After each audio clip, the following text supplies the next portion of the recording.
Yo, yo, how's it going? How's it going? Back for another watch list.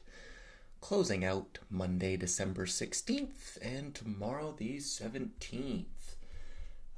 Not a whole lot for me. Let me get my screen up here. There we go. Not a whole lot of action for me. All I did today was I just closed out my sends for a loss, perking back over these 48s from my 46 average. And that was all I did. I didn't place any other trades elsewhere. Tesla continuing higher. This one I'm hoping gaps and goes tomorrow and could hold up into Thursday ideally, hold up Tuesday and Wednesday, and can ideally get a Thursday Friday trade out of it with the options. I won't trade options but use the options as a guide. Stephen Place on Twitter put out a decent thread talking about how to short Tesla. And he was using how options can give you clues into price action to come. Quantum space is where the attention is. QBTS breakout through the 530s, RGTI breakout through 8s, Qubit breakout through 9s, even QMCO had a decent little bounce there. QSI not joining the pack. You've got Soon, Soundhound, you got that one breaking out through the 16s. This one was a bit choppy off the open, but once it retook its opening range highs, and this was all-time highs here in the 18 teens, going way back left years ago. But once it took out that 18 level, it went nicely higher.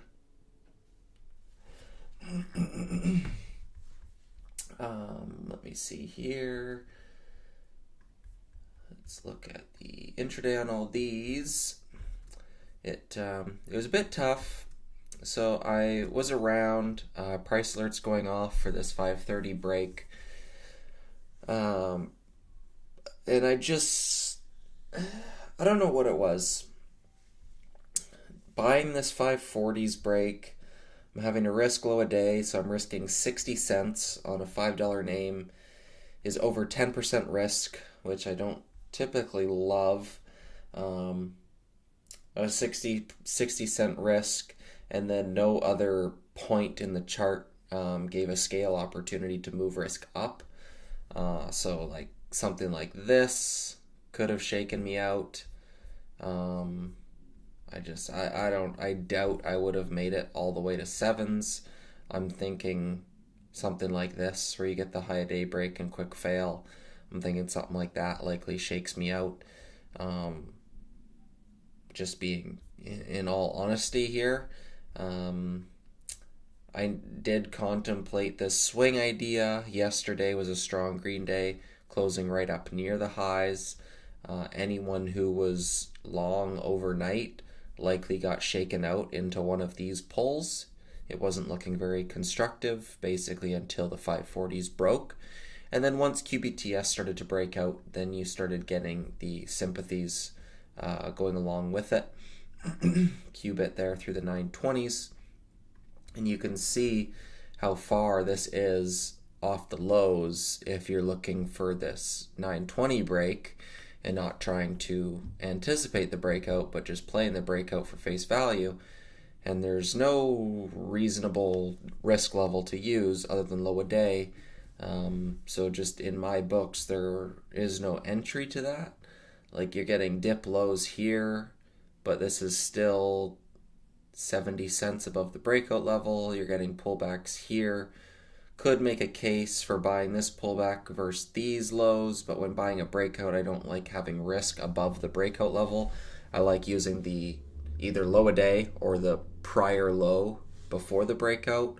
So if this had set a low like this, but down here, you could use those. But QBTS was really the only one that I could have seen myself trading, and just given the greater than 10% risk on that position in order to let it work. I didn't think the risk reward was really there for me, so I probably just decide to wait for the short trade.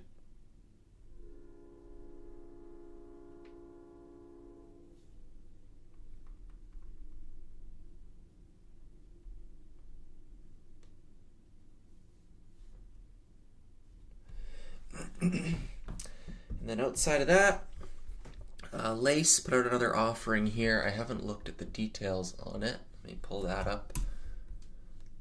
LAES on the 16th.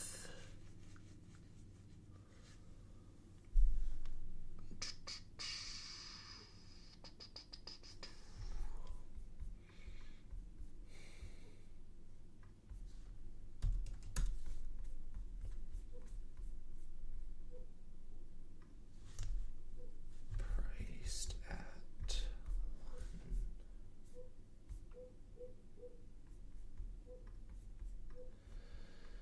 $25 million, priced at 190, 13 million shares. So now they've done 25 million. So let me see. I imagine they pulled this off. Oh, they pulled this off their F1, it looks like.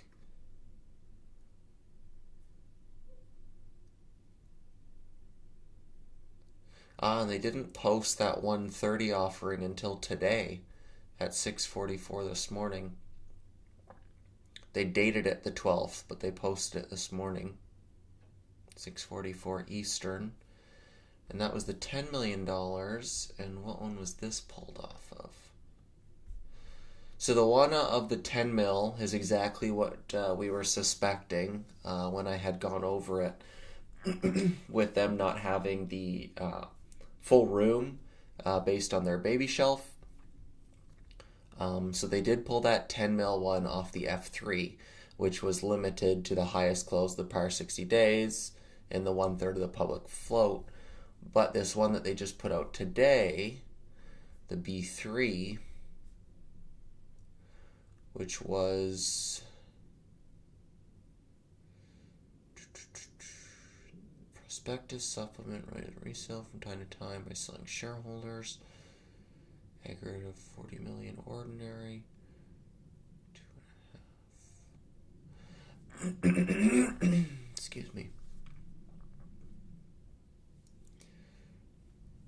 10 million aggregate.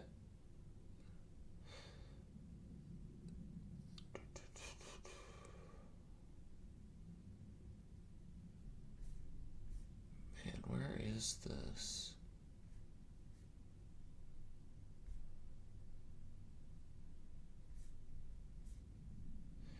They've got some warrants and shares up at $4. So this B3 is a supplement with updates relating to the F1. It's updating information.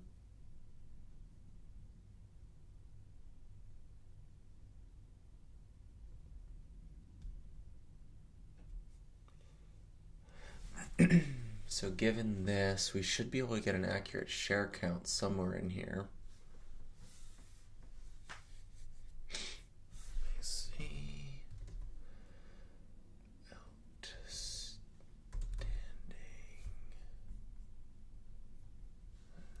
Nope, not there.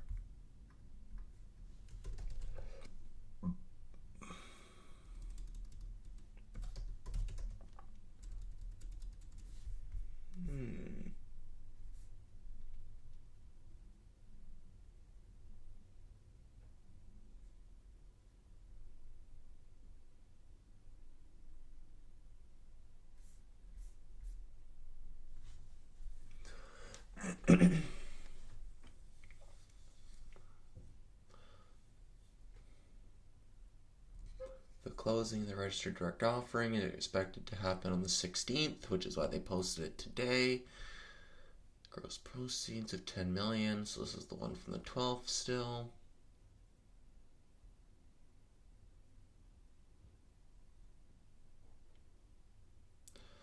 Pursuant to the agreement, the company agreed not to issue, enter into an agreement to issue, or announce the issuance or proposed issuance of any ordinary shares of the company or any securities convertible into ordinary shares, or file any registration statement for the prospectus or any amendment of supplement thereto until the earlier of 90 days after the note tranche closing or March 31st, 2025, subject to certain exceptions without prior consent to investors.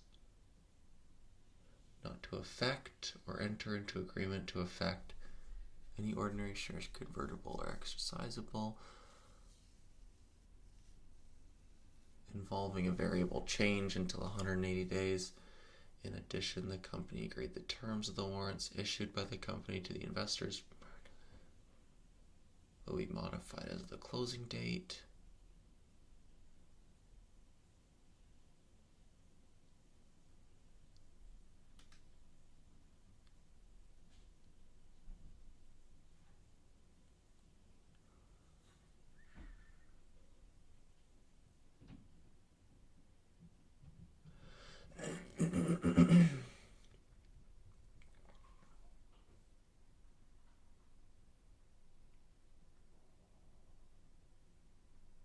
Exercise price of each prior warrant was $2.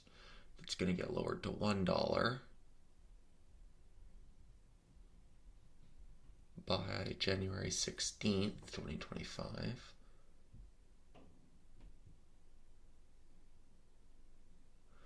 Man, there's meat and potatoes in here, and because I'm trying to figure out what the exceptions are with LACE, because it's saying that they're not going to issue any ordinary shares or securities convertible into ordinary shares until 90 days after the note tranche closing or March 31st, which neither one of those have happened. So there must be an exception as to why they could put out their securities purchase agreement public offering of 190 today.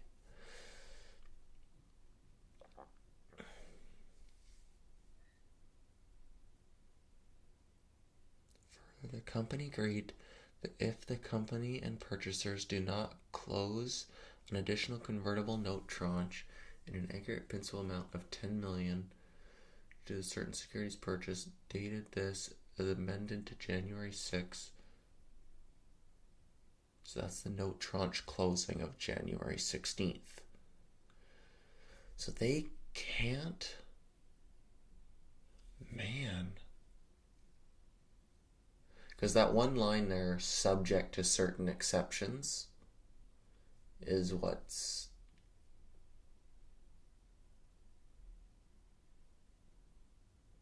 because I can't do it till 90 days or March 31st, and 90 days is after January 16th. So that doesn't work, and it's not March 31st, so that doesn't work. So I don't know how they're able. Let me see here.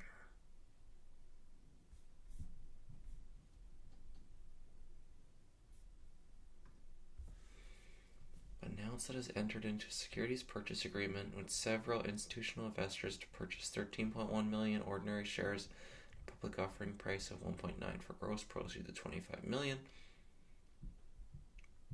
And that's Maxim still. That's the same placement agent did their first one.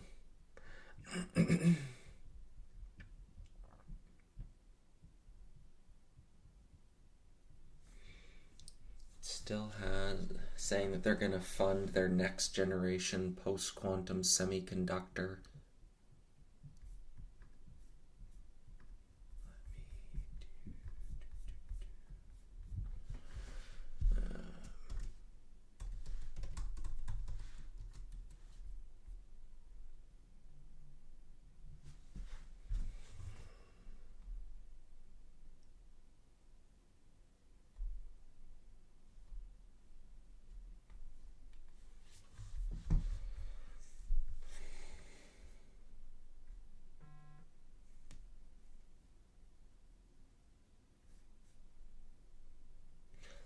offering is being made pursuant to an effective shelf statement on the Form F3. But when I click on, so it is pulled off the F3, and now if they've done 25 million and 10 million, that takes them to 35 million off of a 100 mil F3. So this is saying that they're using that F3.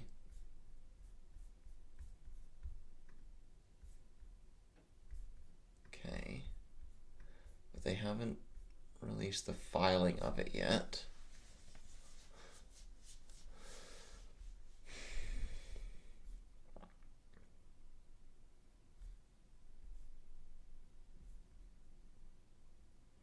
Because what they did, so the closing of that offering was supposed to be in the investors' hands on the 16th. So those haven't been sold into the market yet. They could get sold in the market tomorrow now that that offering is closed. But we don't know that yet.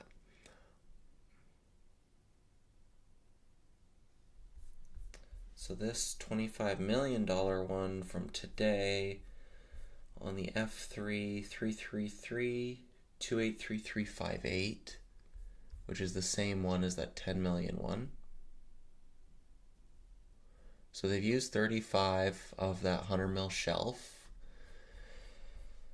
which means their highest close now is today, which is 269.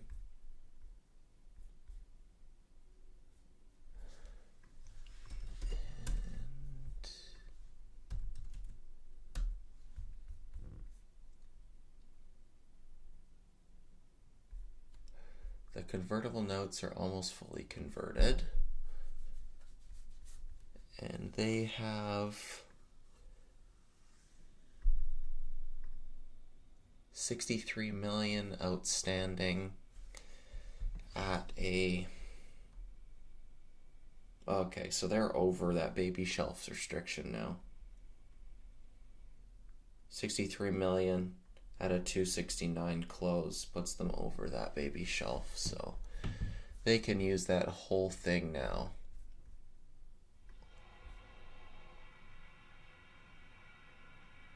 What is that?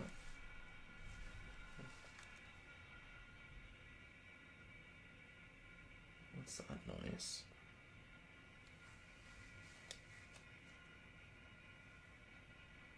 Weird noises in my house. Let me go find out what that.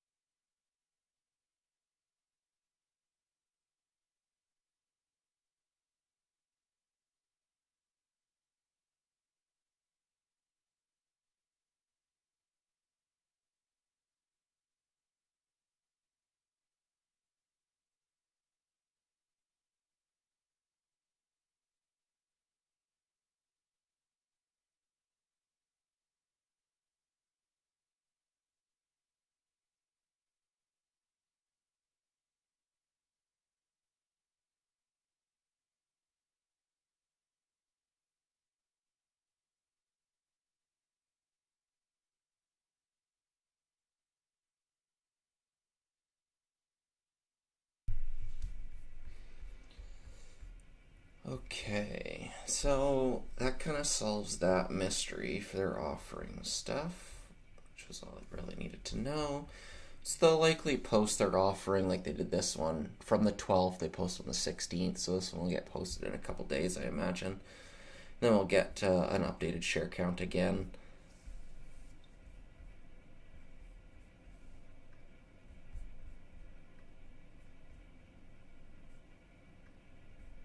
I'm not going to rule out a possible short trade on this. Prior resistance could become support here, sub 2. And the 4 EMA is sitting right around 190 as well.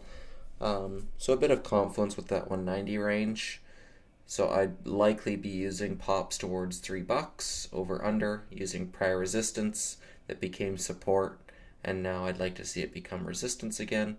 So any shove into this 280 to 3 range tomorrow, I would like to see pops get stuffed and look for a failed follow through setup there. Soon, I have no plans on trading this one tomorrow. This was a fairly A grade setup for me on this parabolic that just didn't work, so I'm not going to expect this to work that perfectly either. So I likely will not be trading this tomorrow. I need to see this get into A plus territory. Wiki now is shortable for me. We've got a top wick. We've got a continued range expansion and volume sustaining up near highs. You can see volume picking up into the highs and dying off into the consolidation. So this is a possible consolidation breakdown trade. 4 EMA is sitting in the high 7s right now. So plenty of room back down here. Prior volume profile here in the 6s.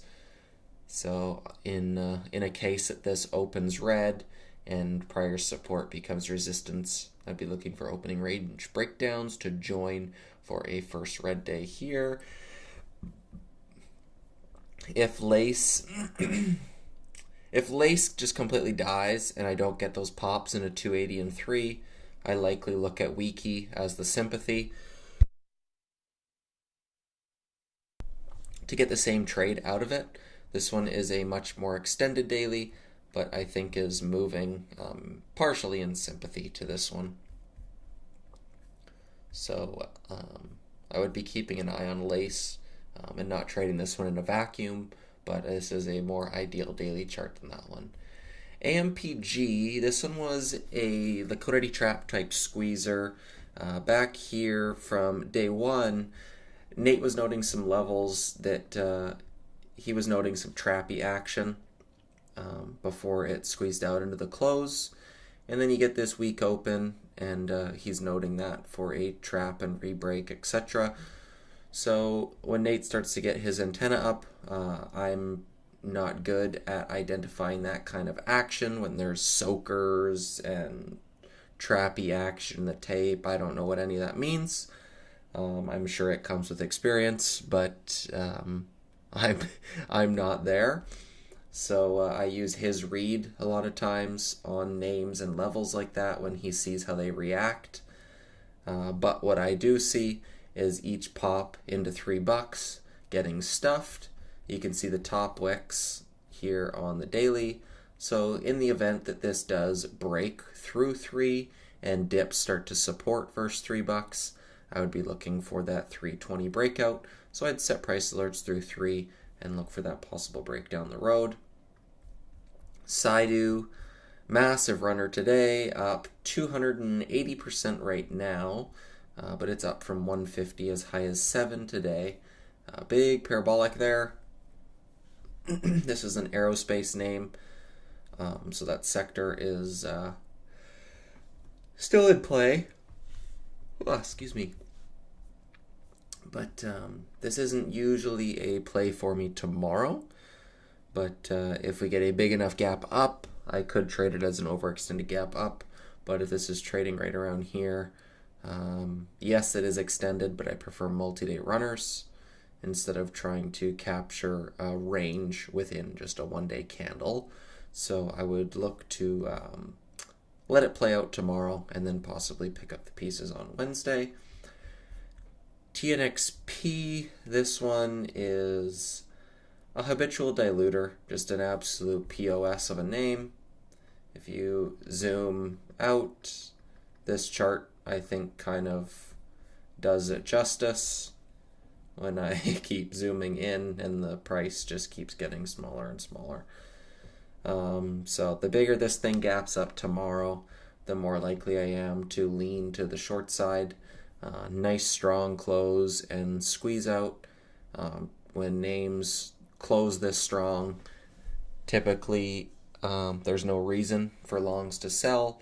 So in any event of a gap up, I think you get an overwhelming amount of profit takers that surpass the new buyers. So in a big enough gap up on this, if I can get a 50 to 70% gap, I likely look at a day 2 gap and crap on that one. So QBTS is basically doing the same thing that it did over here, although this one did break out on day 1, this one broke out on day 2, but is still straight up from 370s up to the 750s. So enough range there that I think it could get a pullback like this. So I'd like a gap up and blowout, and then look for a short-sided trade. If it starts to hold off open, then I have no interest. But QBTS, Qubit not nearly as extended because it put in its entire range just today. So I'd prefer for them to go higher, but I'm not sure that they can given their history, recent history.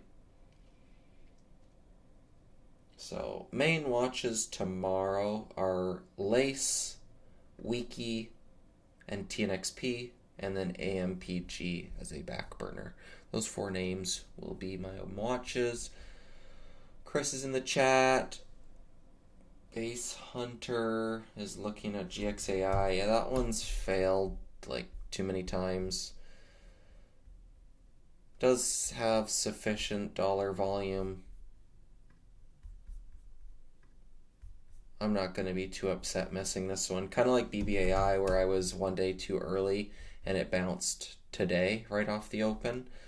This was the kind of action I was looking for on Friday, which just didn't come, but you get those steady lows, and it was just not as clean as I was expecting. So you'd probably want to see something like that break.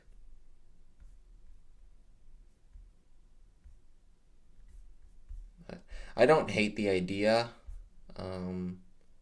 It hasn't closed green yet. It has gone green, but it hasn't closed green. So, I don't know. I don't hate the idea, but I would be more frustrated taking a loss on it than I would about missing it. So, I'll probably just pull it up at the end of the day as like a review session and see how I could have done better, whether my analysis on it was correct, if it was a good avoid or not. But I'm not going to beat myself up for missing something like that. But yeah, Lace, Wiki, TNXP, and AMPG will be my watches for tomorrow. Thank you guys for hopping on. I will leave it there. We'll get in where we fit in and make some memories tomorrow. And I'll see you guys later. Peace.